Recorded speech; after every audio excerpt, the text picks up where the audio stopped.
하나님의 은혜 받는 여러분 되시기 바랍니다. 하나님의 은혜는 내가 막 집중해서 사실 받는 건 아닙니다.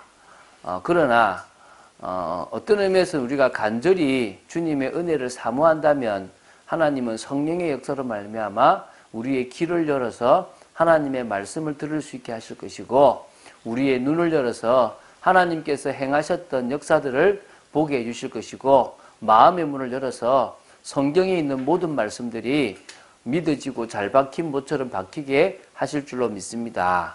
우리가 지금 사도행전을 계속 봐나갑니다. 사도행전의 역사를 알려고 하는 것이 아니라 이 사도행전에 있는 걸 통해서 지금 우리가 적용해야 될 것이 뭔가를 보려고 하는 겁니다. 그래서 우리는 조금 다른 관점, 이 내용들을 통해서, 그러니까 주로 전도와 관계되어 있는 부분들이 상당히 좀 많이 있습니다. 사람들은 전도라는 것보다는 삶과 관계되어 있는 부분을 많이 들으려고 합니다. 그리고 자신에게 힘을 얻는 말씀, 좀 뭔가 지금 필요한 말씀 들으려고 그럽니다. 근데 쉽게 생각하면 됩니다. 학생은 공부 잘하면 학교에서 끝납니다. 학생이 학교에서 공부 잘하면 선생님도 인정하고 친구들도 인정하고 대부분의 문제가 사라져 버립니다. 왜 학교에서 학생의 갈등이 오느냐? 공부 아닌 다른 것들에 빠지니까 선생님이 제재를 가하고 친구들하고도 다르게 어울리게 되는 겁니다. 쉽게 생각하면 학생은 공부에 방향 맞춰버리면 그때부터는 모든 걸 부모도 다 지원해주고 선생님도 다 지원해주고 성적이 오르니까 애들도 달라지기 시작하는 겁니다. 동일하게 우리는요, 하나님이 원하시는 영혼 살리는 일에 방향 맞추면 여러분의 인생에 이것저것 답답한 거 다 해결됩니다. 제 말이 무슨 말인지 아시겠습니까? 왜 아직도 고민이냐? 왜 아직도 갈등이냐? 하나님이 가장 원하시는 것에 방향 맞춰져 있지 않아서 갈등이 오고 고민이 오는 겁니다. 사단이 뭘로 건드리는 겁니까? 우리가 다른 데 관심이 있는 걸 아니까 그 다른 것을 가지고 유혹을 하는 겁니다. 이해가 되십니까? 그래서 어떤 의미에서는요, 사도행전을 통하여 내가 전도자의 인생을 살겠다, 선교의 방향 맞추겠다라고 하면 그 다음은 처음에는 어려워요. 생각해 보세요. 학생이 공부 안 하다가 공부하려고 그러면 다 도와주겠습니까? 선생님이 야, 너 좀 있으면 죽는 거 아니야? 야, 갑자기 변하면 죽는다던데, 이렇게 농담을 할거예요. 친구들이 야, 너 밥맛이다 이럴 거고요. 여러 얘기들 올 겁니다. 근데 그걸 이기고 계속 공부 나가면 얘 변했네, 얘 진짜네. 그럼 얘 진짜 공부하려네. 도와준다니까요. 친구들도요, 그런 애는 안 괴롭혀요.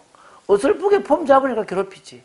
동일합니다. 사단이요, 야, 옛날에 살던 인생 살지 뭘 전도를 하려고 그래. 그냥 옛날처럼 살아.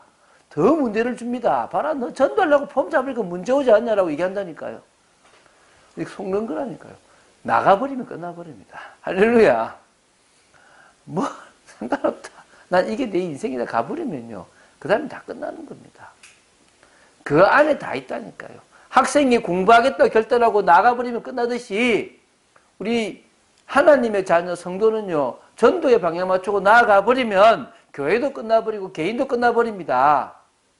오늘 여러분이 그 답만 하면 되는 거예요.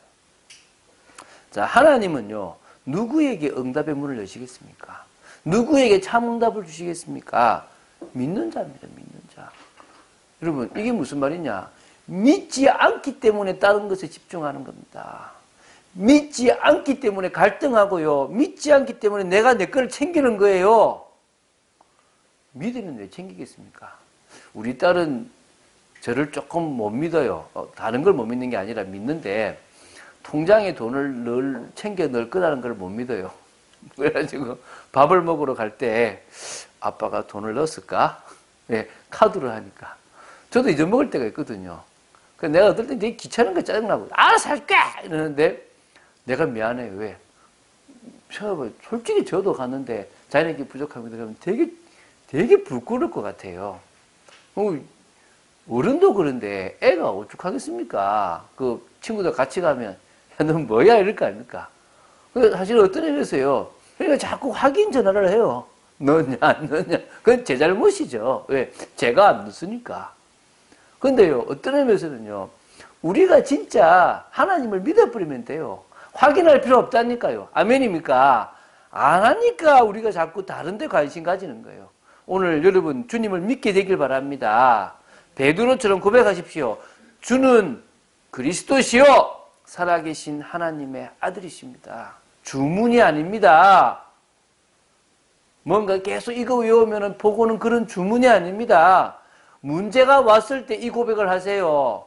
사람들은 문제가 왔을 때 이 고백을 못 하는데 진짜 문제가 와서 내가 지금 힘들겠어. 그때 뭡니까? 상관없습니다. 이 고백을 어떻게 한다고요? 주는 그리스도시요 살아계신 하나님의 아들이십니다. 주님은 이 문제를 알고 계시고 이 문제를 해결하시는 줄로 믿습니다. 고백하는 거예요. 아니 해결 안 됐는데요. 우리 생각의 해결 말고 주님은 다른 해결을 하셨다니까요. 이해가 되십니까? 지금도요. 저희 어머니 오피스텔이 하나 있는데 그걸 제가 이제 조금 신경 써서 관리해줘서 좀 서울에 있으니까 사실은 아직도 이렇게 제대로 이렇게 월 그게 안 들어가요. 쉽게 말하면 그 임대료가. 근데요, 제가 그분을 좀 돕고 있어요. 근데 돕고 있는데 그분이 안 내고 싶어서 안 내는 게 아니라 낼 거예요. 근데 어려운 거예요. 근데 이분을 놓고 제가 도울 수 있는 게 뭐예요? 믿음이에요. 왜? 저분이 살아나면 되는 거다. 저분이 응답받으면 그리스도의 제자로 세워질 거다. 이 마음이 제게 있는 겁니다. 어제는 또 다른 만남의 축복을 제가 연결했거든요. 무슨 얘기냐? 우리 뜻대로 되지 않아도요. 하나님이 당신의 뜻대로 모든 일들을 진행해 나가시면 되는 겁니다. 믿습니까? 오늘 그걸 우리는 뭡니까? 믿고 고백하는 겁니다. 그러면 그 고백하는 사람에게 하나님은 영혼도 맡기시고 영혼을 맡기시기 위해서 응답을 주시는 겁니다. 참 응답의 문이 열리게 돼 있는 겁니다. 그래서 그 응답을 받기 위해서 우리가요. 이번 주간은요. 틀을 깨자. 이게 핵심입니다. 우리가 가지고 있는 틀이 있어요. 변하지 않으려고 하는 어떤 과거 우리 삶의 방식, 생각의 어떤 틀, 기준들이 있단 말입니다. 그 틀을 깰 때 진짜 우리는 응답받아요. 그래서 오늘 제목이 뭐냐? 이번 주간은 틀을 깰 때 받는 응답이라는 거예요. 우리가 그 틀을 깨기만 하면 됩니다. 하나님은 우리가 그 틀을 진정으로 깨나가는 축복의 인생 되기를 원하시는 겁니다. 자, 베드로는요, 오늘 이제 베드로 얘기를 지금 해갑니다. 우리 지난 주간에 고넬료 이야기를 했는데, 이 고넬료와 베드로의 만남을 하나님은 준비하셨어요. 이해가 되십니까? 다시 말하면요, 하나님이 가장 기뻐하는 사람을 고민되는 사람한테 맡기시겠습니까? 신경을 쓰다가 많은 사람한테 맡기겠습니까? 확실한 사람한테 맡길 거 아닙니까? 그것도요, 50km나 떨어진 욥바에서, 가이사라가 50km입니다. 가이사라하고 욥바가 그 차이가 있는데, 가이사라에 있는 누구요? 고넬료에게 50km나 떨어져 있는 욥바에 있는 베드로를 붙이신 거예요. 무슨 말입니까? 이 고넬료를 제대로 살릴 인물이 누구였다는 거죠? 베드로였다는 거예요. 여러분이 그런 인물 되면 됩니다. 여러분이 만나는 사람에게 윤리적으로 필요한 거 주려고 하면 하지 마세요. 뭐요? 이 사람의 진짜 문제 난 도움 주고 싶다. 이 사람의 진짜 필요한 걸 내가 채워주고 싶다. 그렇다면 하나님은요, 50km가 아니라 500km 떨어지는 사람도 붙일 줄 믿습니다. 우리가 안양에 있지만 하나님은 서울에 있는 사람을 붙여서 이 참빛교를 향하는 응답을 허락하실 줄로 믿습니다. 뭐가 문제입니까?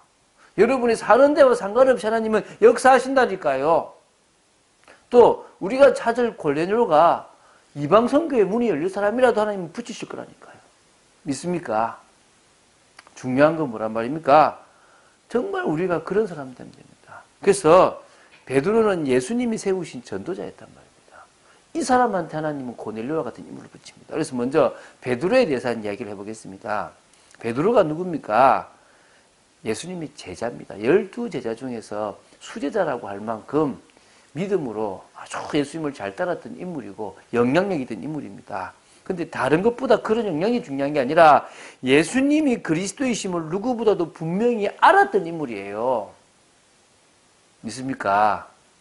우리가 마태복음 16절 주는 그리스도이시여 살아계신 하나님의 아들이십니다라고 고백하는 게 시작으로 보이는데요. 사실은요, 요한복음에 보면은 1장에 보면 이미 뭐냐면 1장에 이미 그 베드로의 형제였던 안드레가 내가 메시아를 만났다라고 누구한테요? 베드로한테 소개를 해요.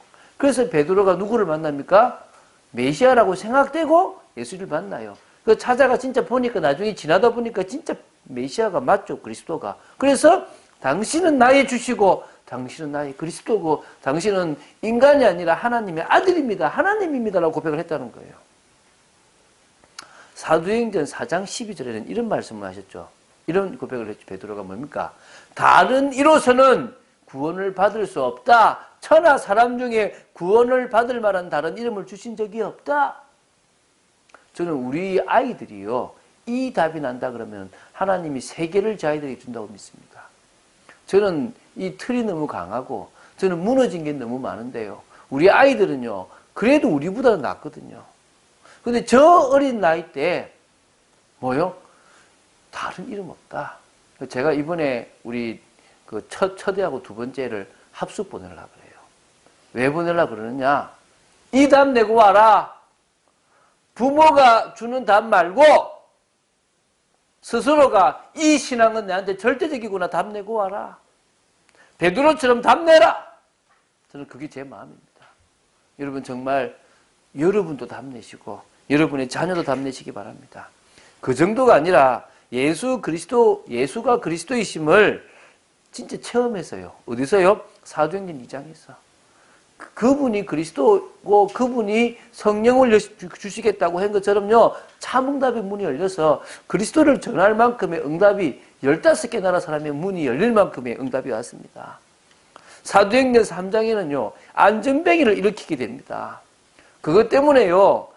사도행전 2장에 3,000명, 사도행전 3장이 뭡니까? 5,000명. 맞습니까? 그리고 뭡니까? 사내들인 공회에 그 공회원 거기서도요. 내가 하나님 앞에서 너희들 말 듣는 게 옳으냐 하나님 말씀 듣는 게 옳으냐라고 얘기했다니까.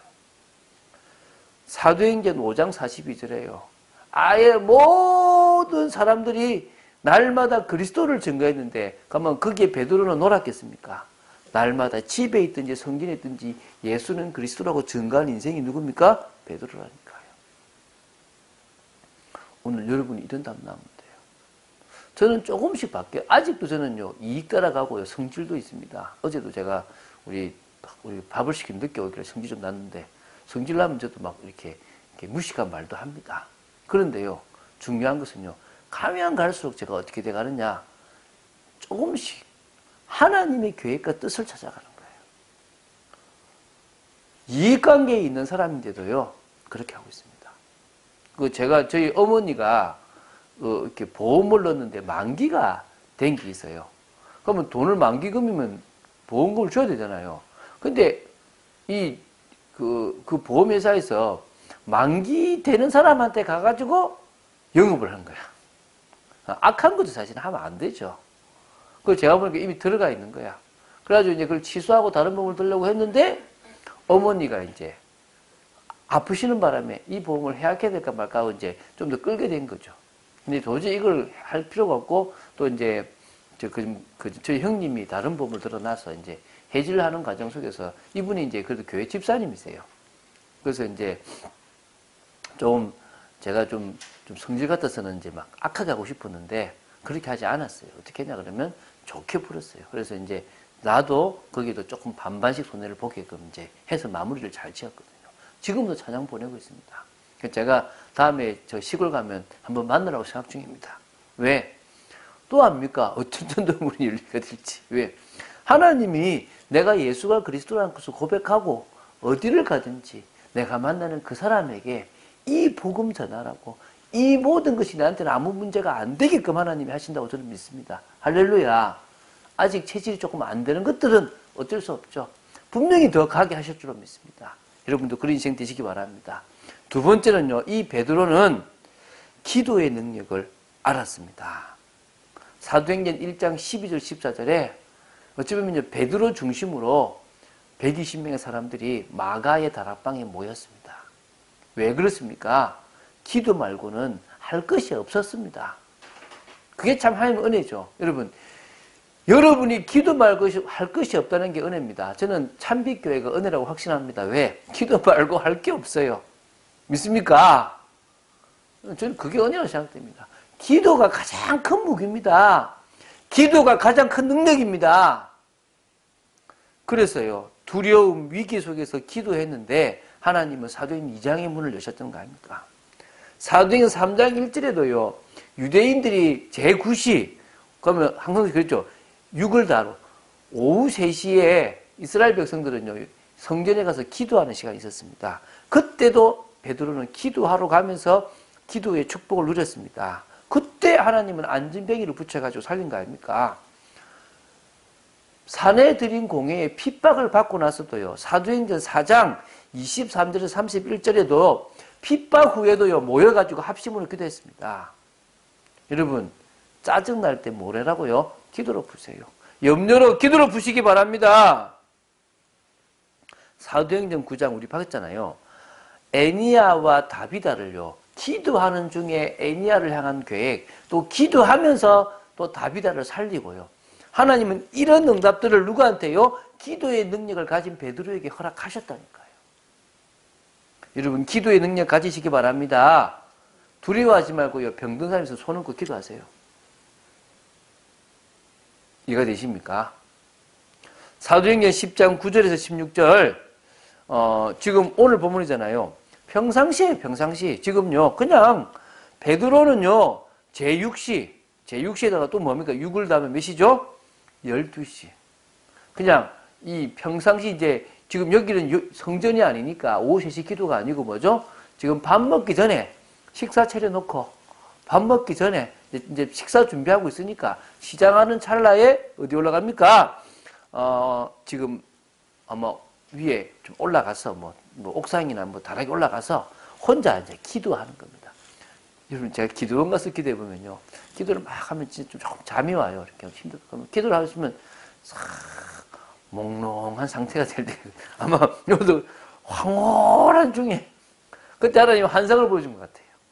이 정도로 좀 이따 얘기할 건데, 이렇게 평상시에도 늘 기도로 소통하는 그런 사람이 누구였습니까? 베드로였다는 겁니다.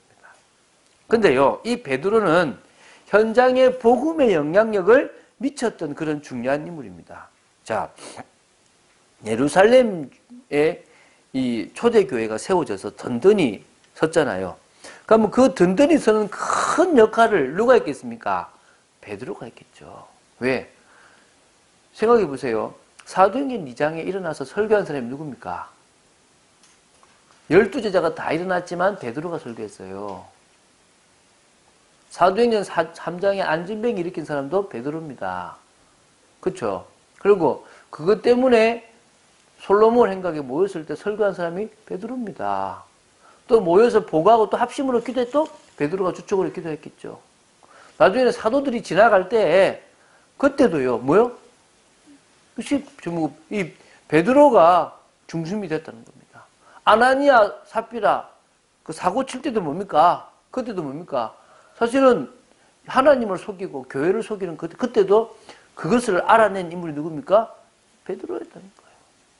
예루살렘 교회가 단단히 세워지고 교회가 힘을 가지고 진짜 곳곳곳곳에 말씀 운동 할 수 있도록 하게 한 인물이 누구란 말입니까? 베드로라니까요. 또 누굽니까? 사마리아 교회에 이제 핍박이 있어가지고 빌립이 가서 전도했는데 막 큰 기쁨이 있어요. 근데 성령의 역사가 없었다는 거예요. 그때 베드로, 요한이 가서요. 친히 방문해가지고 그곳에 그들에게 안수함으로 말미암아 성령이 임하게 했어요. 그리고 그들을 또 말씀으로 세웠던 인물이 베드로라니까요. 이거 되십니까? 그 정도가 아니고요. 유대 전역을 돌면서요. 순회를 하면서 교회들을 세웠어요. 우리 지난번에 봤던 루다, 사론 평야, 그 이스라엘의 서쪽이죠. 또 어디 갑니까? 지금 요바에 가 있잖아요. 쭉 돌면서요. 계속적으로 교회가 있고 성도들이 있으면 가서 말씀으로 세워주고 확립한 인물이 누구란 말입니까? 베드로란 거예요. 여러분이 저를 이렇게 만들어 주셔야 됩니다. 제가 이렇게 할 수 있도록 교회를 포기하는 것이 아니라 교회는 교회대로 든든히 서게끔 만들고 또 현장에 영향을 미칠 수 있도록 여러분이 일꾼들도 세워지고 또 뭡니까? 또 목사님을 보내주기도 하고 필요한 것들을 채워주기도 하고 하셔야 될 줄 믿습니다. 믿습니까? 진짜 어쩌면 이런 응답 봐야 되겠죠. 그런데 이런 베드로도요, 유대인이라는 틀이 있었어요. 유대교에 있었던 그 틀을요, 못 버린 겁니다. 우리가 나중에 보겠지만 사도행전 11장에도요, 흩어져 가던 사람들이 유대인한테만 복음을 전하는데요, 안디옥에 이르러서야 비로소 그 뭔가 헬라인에게도 복음을 전하는 그런 일이 벌어져요. 한마디로 말하면 뭔 일이 벌어집니까? 틀을 깨는 일이 벌어지는 거예요. 틀을 깰 때 응답이 오는 거예요. 틀을 깰 때 하나님의 뜻을 이룰 수 있다니까요. 자, 무슨 말이냐면요, 유대인의 틀에 묶여 있어서 예비된 영혼을 놓칠 뻔했다니까요. 자, 유대교의 형식, 유대교의 율법에 매인 삶이 남아 있었다는 거죠. 이게 뭐죠? 율법을 어기는 부정한 것은 뭐요? 할 수 없다. 이게 무슨 말입니까? 부정한 음식은 저는요, 안 먹습니다, 하나님. 저는 철저히 율법을 지키는 사람입니다. 이제 이런 이야기인 거예요. 그러니까 이게 무슨 말이냐면, 이제 이어진 거죠. 이방인하고 저 상종 안 합니다. 전 이방인하고 같이 먹지도 않습니다. 전 이방인의 집에 들어가지도 않습니다. 이거예요.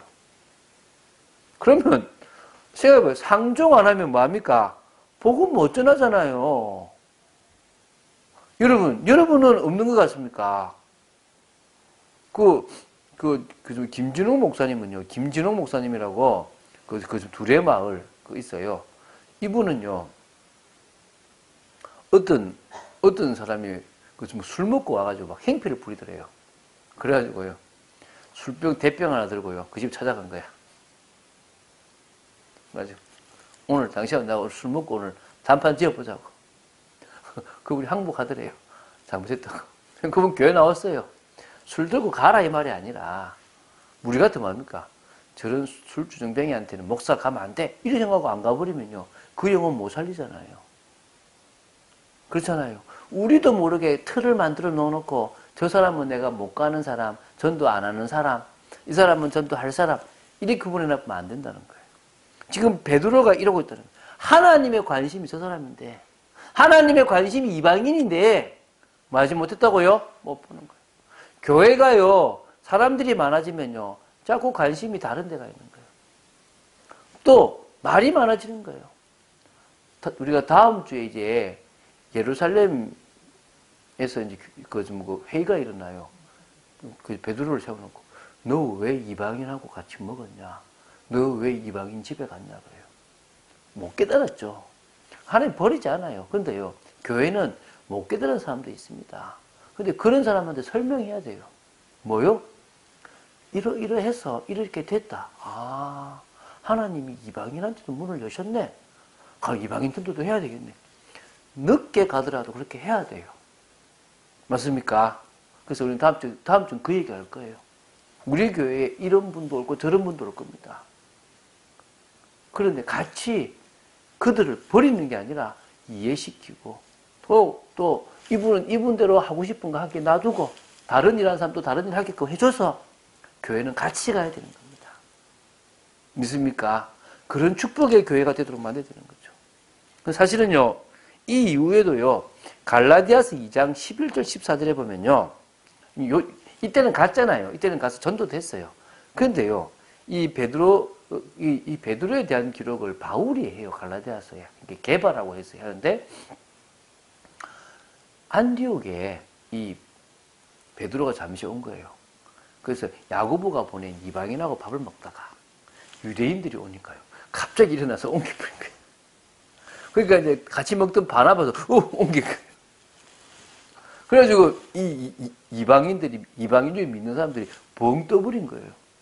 그래서 바울이, 너는 유대인이면서 율법을 안 지키고 편하게 이제 예수 믿어 편하게 살던 네가 왜 이방인 보고 율법을 지키라고 그 자리에 떠나버리고 그렇게 말아버리냐. 막 책망을 해요. 그러니까 어찌 보면요, 틀이라는 게 참 오래 가는 거예요. 오늘 우리는 이 틀을 진짜 복음의 능력으로 깨어버리시기 바랍니다. 이해가 되십니까? 그 제가 보니까요, 사람은요, 자식 키우면서 좀 틀을 깨는 것 같아요. 그 제가 볼 때 자식을 이렇게 못 낳아본 사람은요, 아직도 그 틀에 좀 많이 있어요, 기준에. 근데 이 자식이 뜻대로 됩니까? 저도 자식 뜻대로 안 되더라고요. 근데요, 사랑하는 내 딸이니까, 사랑하는 내 아들이니까, 잘 되기를 바라는 것에 해주는데요. 못 알아들 때는 답이 없더라고요, 저도. 그럼 얘들도 이제 커보면 알겠죠. 그래서 부모가 하는 가장 큰 악담 중에 네 같은 자식 낳아가지고 고생해봐라 이런 말 하잖아요. 사실은 그건 악담인데, 그지? 어쨌든 그 정도로 네가 아직 그걸 몰라서 그런다라는 얘기를 하지 않습니까? 우리가 틀을 깨야 될 줄로 믿습니다.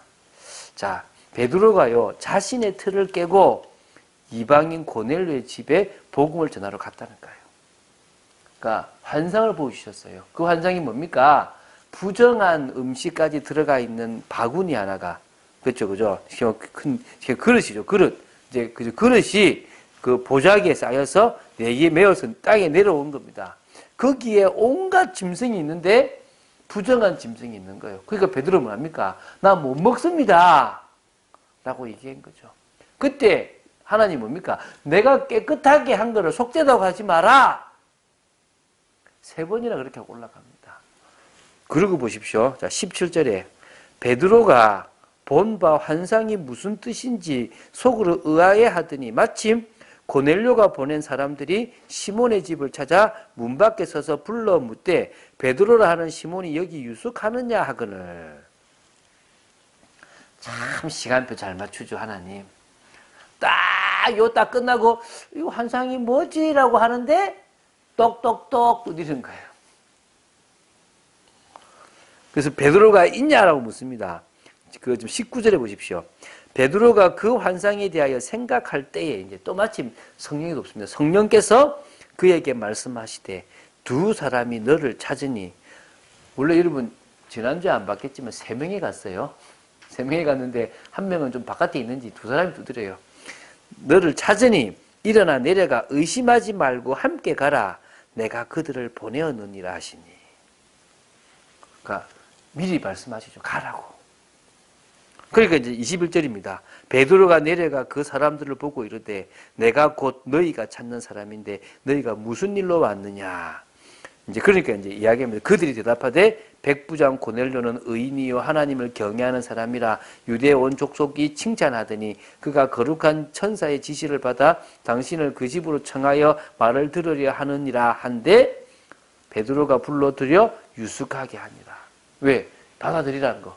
이게 하나님이 이방인 저 사람을 속되지 않고 받아주셨구나라고 깨닫는 거예요. 그래서 그 다음날 가요. 이해가 됩니까? 자, 그런데요. 자, 이 이제 틀을 깨고 가는 것도 참 대단한데 가서 베드로가 놀래요, 사실은. 어떻게 놀라냐면 보십시오. 자, 제가 읽어볼게요. 이튿날 일어나 그들과 함께 갈새 욥바에서 온 어떤 형제들도 함께 가니라. 이 욥바에 있는 성도도 같이 간 거예요. 이튿날 가이사라에 들어가니 고넬료가 그의 친척과 가까운 친구들을 모아 기다리더니 25절입니다. 마침 베드로가 들어올 때에 고넬료가 맞아 발 앞에 엎드려 절하니. 지금요, 싹 간절히 모아놓고 올 거 딱 알고 모아놓고 뭐 했단 말입니까? 딱 대기하고 있는 겁니다. 근데 오니까 그 앞에요, 엎드렸어요. 이게 무슨 말이냐면요, 미군 장군이 저 한국 목사한테 그것도 1950년대 이쯤에 와서 절하겠습니까? 지금도 안 할 건데 그때는 하겠습니까? 얼마나 거들먹거리고 얼마나 폼 잡겠습니까? 그런데 그렇게 생각됐던 고넬료라는 백부장이 지금 자기 앞에 절을 하면서 너무 깍듯하게 당신을 기다렸다. 하나님이 보내신 사람이라고 기다렸다라고. 이게요, 온 가족, 자기 친구들까지 모아놓고 기다리고 있는 거예요. 로마인의 그 무례함이나 그 거만함이 하나도 없는 거예요. 그래서요, 이 그것보다 또 놀란 게 있어요. 뒤에 봅시다. 저번에도 우리 봤는데요. 이제 자, 뒷부분입니다. 자, 44절입니다. 베드로가 이 말을 할 때에 지금 설교를 했어요. 쭉 설교했거든요. 성령이 말씀 듣는 모든 사람에게 내려오시니, 우리 지난주도 봤죠, 그죠? 베드로와 함께 온 할례 받은 신자들도 이방인들에게 성령 부어 주심으로 말미암아 놀라니 이는 방언을 말하며 하나님의 높임을 들음이라. 이해가 되십니까? 나중에는 자기들에게 임했던 성령이 저들에게 임하는 모습을 보는 거예요. 지난주도 했던 걸 지금 같이 하는데 이제 다른 관점을 하고 있습니다. 지난주는 베드로의 관점에서 봤다면 이번 누구예요? 지난주 고넬료의 관점, 지금은 누구예요? 베드로의 관점. 베드로가 보니까요, 야, 이방인인데 이렇게 지금 성령이, 하나님이 택했네? 성령이 역사하네? 이러고 있다니까요. 자, 그래서 고넬료의 집에 모인 사람들에게 베드로가 뭘 줍니까? 세례를 주었어요. 이 말은 뭡니까? 그들을 인정한 거예요. 그들을 받아들인 거란 말입니다.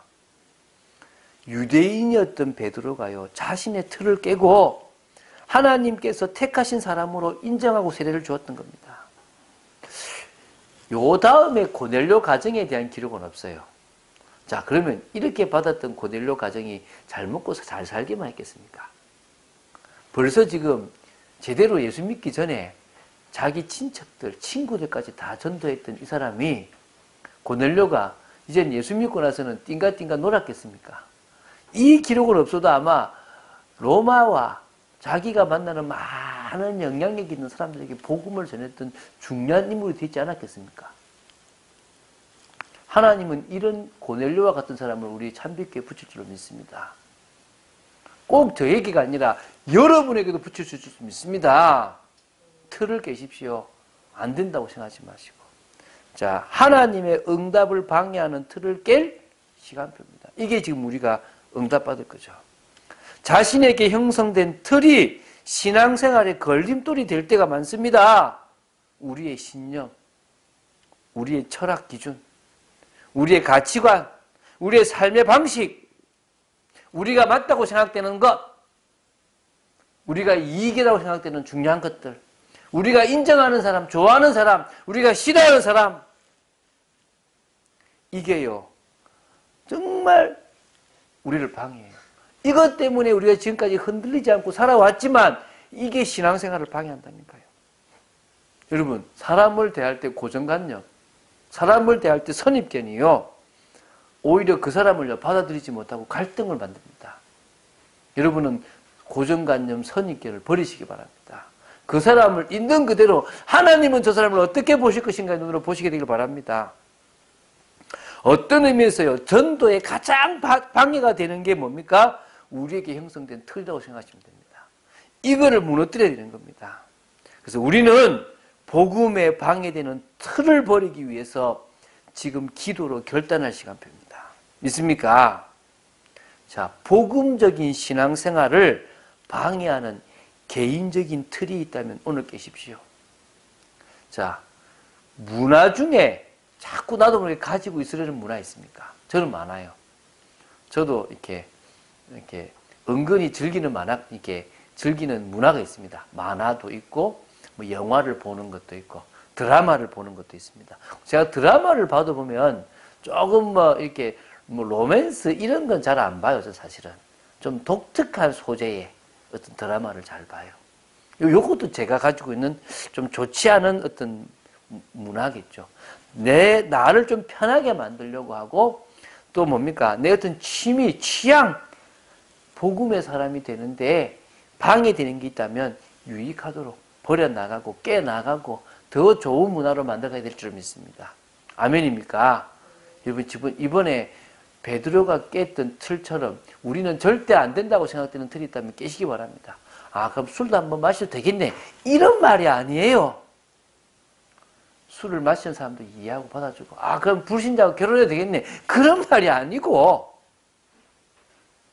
어떻게 하면 가장 내가 복음적인 관점에서 사람을 있는 그대로 하나님의 계획의 입장으로 볼 것이냐, 이깁니다. 이익 중심이 아닙니다. 뭐요? 사명 중심으로 살기 위해서 틀을 깨십시오. 제가 얘기했거든요. 여러분, 이사 갈 때, 내가 저 현장 전도해야지. 내가 저곳에 내가 전도해야지. 이래서 이사하는 사람이 있겠습니까?